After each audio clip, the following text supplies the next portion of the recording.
Salam sejahtera Malaysia. Salam sejahtera tuan-tuan dan puan-puan. Hari ini rakyat Malaysia bakal digemparkan dengan berita panas, berita tergempar dan berita mengejutkan seluruh Malaysia. Berita politik, ekonomi dan perkembangan Malaysia segalanya ada di dalam channel ini untuk semua keluarga Malaysia yang dicintai dan dikasihi. Mari kita menonton video ini. Sebelum itu, sila pertimbangkan untuk tekan butang like, komen, share dan subscribe serta aktifkan lonceng notification supaya anda tidak ketinggalan dengan info-info terkini daripada channel ini. Berita kita akan bermula dalam kiraan 1, 2, 3. Berita bermula sekarang. Hello, salam sejahtera kepada seluruh rakyat Malaysia. Berita hari ini dipetik daripada syahbudin.com.net bertajuk Masa Depan Zuraida dikira sudah dikebumi sebelum kuburnya digali. Berita penuh nasib dan masa depan politik Menteri Perusahaan Perladangan dan Komoditi Zuraida Kamarudin setelah keluar daripada Bersatu dan sebelum itu bangga bertindak khianat kepada PKR nampaknya terus jadi tidak menentu. Parti Bangsa Malaysia atau PBM yang mahu dijadikan landasan perjuangan barunya dilihat tidak menjanjikan laluan cerah buat masa depannya. Zuraida yang sebelum ini cuba diangkat menjadi Presiden PBM bukan saja berbalah dengan Larry Singh yang mendakwa dirinya juga sebagai Presiden PBM, malah 2 hari lalu turut digantung keahliannya daripada parti itu bersama 12 pimpinan parti lain. Larry Singh mendakwa tindakan penggantungan itu diambilnya kerana pembabitan mereka terbabit secara berterusan menggugat kepentingan parti dan kepimpinannya. Selepas tindakan penggantungan itu, Jabatan Pendaftar Pertubuhan atau ROS pula mengesahkan Larry Singh masih merupakan Presiden PBM yang sah. Kata ROS, pertikaian yang berlaku dalam PBM adalah masalah dalaman parti itu dan ia tidak membabitkan mereka sebagai sebuah agensi kerajaan. Bermakna dalam hal ini, dan setakat ini bukan saja Larry Singh diakui sebagai peneraju PBM yang sah, bahkan tindakannya menggantung keahlian Zuraida bersama 12 pemimpin lain juga adalah sah. Dalam keadaan tersebut, memandangkan hari penamaan calon hanya tinggal beberapa hari saja lagi, persoalan paling besar kini ialah Zuraida mahu bertanding atas tiket apa bagi mempertahankan kerusi Parlimen Ampang pada PRU ke-15 ini. Sudahlah permohonan PBM untuk menyertai BN telah ditolak. Kini dengan penggantungannya itu Zuraida seolah-olah hilang sama sekali tempat bergantung untuk mengharungi masa depan politiknya. Mujur juga kedudukan menterinya masih dikekalkan oleh Ismail Sabri Yaakob meski telah keluar daripada Bersatu dan diasak berkali-kali oleh Mahyadin Muhammad Yassin agar segera diganti. Jika tidak, pasti lagi malang nasib yang menimpahnya. Malu tidak malu menjelang hari penamaan calon pada 5 November ini, Zuraida harus mencari jalan sehabis baik bagi menyelesaikan pertelingkahannya dengan Larry Singh berkaitan kepimpinan PBM itu.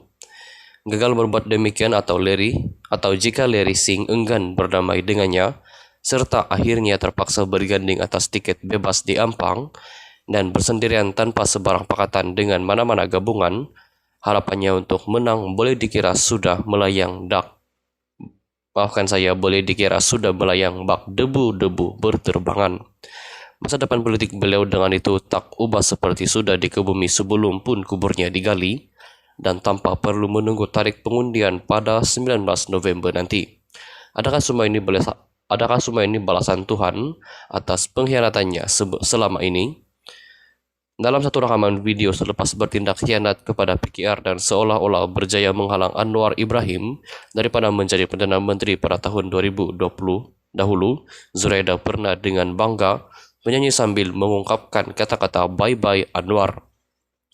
Dengan nasib yang menimpanya sekarang, siapa lebih dulu bye-bye? Sekian saja berita untuk hari ini. Kita jumpa lagi di video yang seterusnya. Stay safe, stay healthy, bye-bye.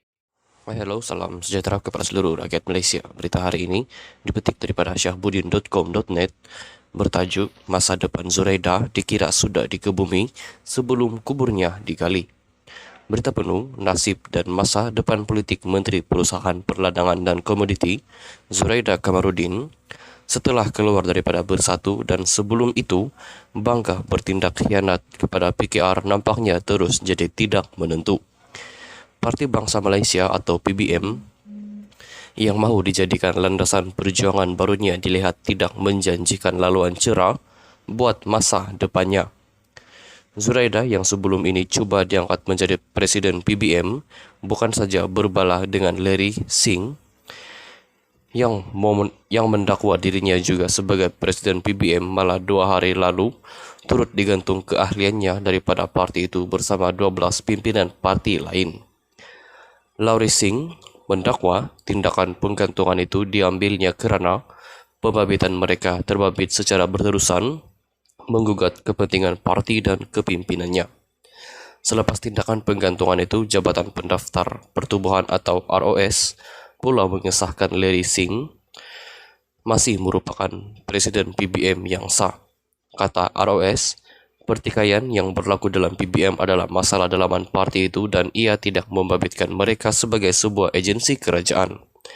Bermakna dalam hal ini, dan setakat ini bukan saja Larry Singh diakui sebagai peneraju PBM yang sah, bahkan tindakannya menggantung keahlian Zuraida bersama 12 pemimpin lain juga adalah sah. Dalam keadaan tersebut, memandangkan hari penamaan calon hanya tinggal beberapa hari saja lagi, persoalan paling besar kini ialah Zuraida mahu bertanding atas tiket apa bagi mempertahankan kursi Parlimen Ampang pada PRU ke-15 ini.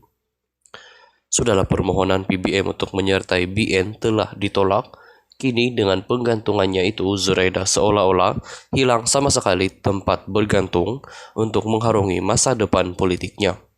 Mujur juga kedudukan menterinya masih dikekalkan oleh Ismail Sabri Yaakob meski telah keluar daripada Bersatu dan diasak berkali-kali oleh Mahyadin Muhammad Yassin agar segera diganti. Jika tidak, pasti lagi malang nasib yang menimpahnya. Malu tidak malu menjelang hari penamaan calon pada 5 November ini, Zuraida harus mencari jalan sehabis baik bagi menyelesaikan pertelingkahannya dengan Larry Singh berkaitan kepimpinan PBM itu. Gagal berbuat demikian atau jika Larry Singh enggan berdamai dengannya, serta akhirnya terpaksa berganding atas tiket bebas di Ampang dan bersendirian tanpa sebarang pakatan dengan mana-mana gabungan, harapannya untuk menang boleh dikira sudah melayang bak debu-debu berterbangan. Masa depan politik beliau dengan itu tak ubah seperti sudah dikebumi sebelum pun kuburnya digali dan tanpa perlu menunggu tarik pengundian pada 19 November nanti. Adakah semua ini balasan Tuhan atas pengkhianatannya selama ini? Dalam satu rekaman video selepas bertindak khianat kepada PKR dan seolah-olah berjaya menghalang Anwar Ibrahim daripada menjadi Perdana Menteri pada tahun 2020 dahulu, Zuraida pernah dengan bangga menyanyi sambil mengungkapkan kata-kata bye-bye Anwar. Dengan nasib yang menimpanya sekarang, siapa lebih dulu bye-bye? Sekian saja berita untuk hari ini. Kita jumpa lagi di video yang seterusnya. Stay safe, stay healthy, bye-bye.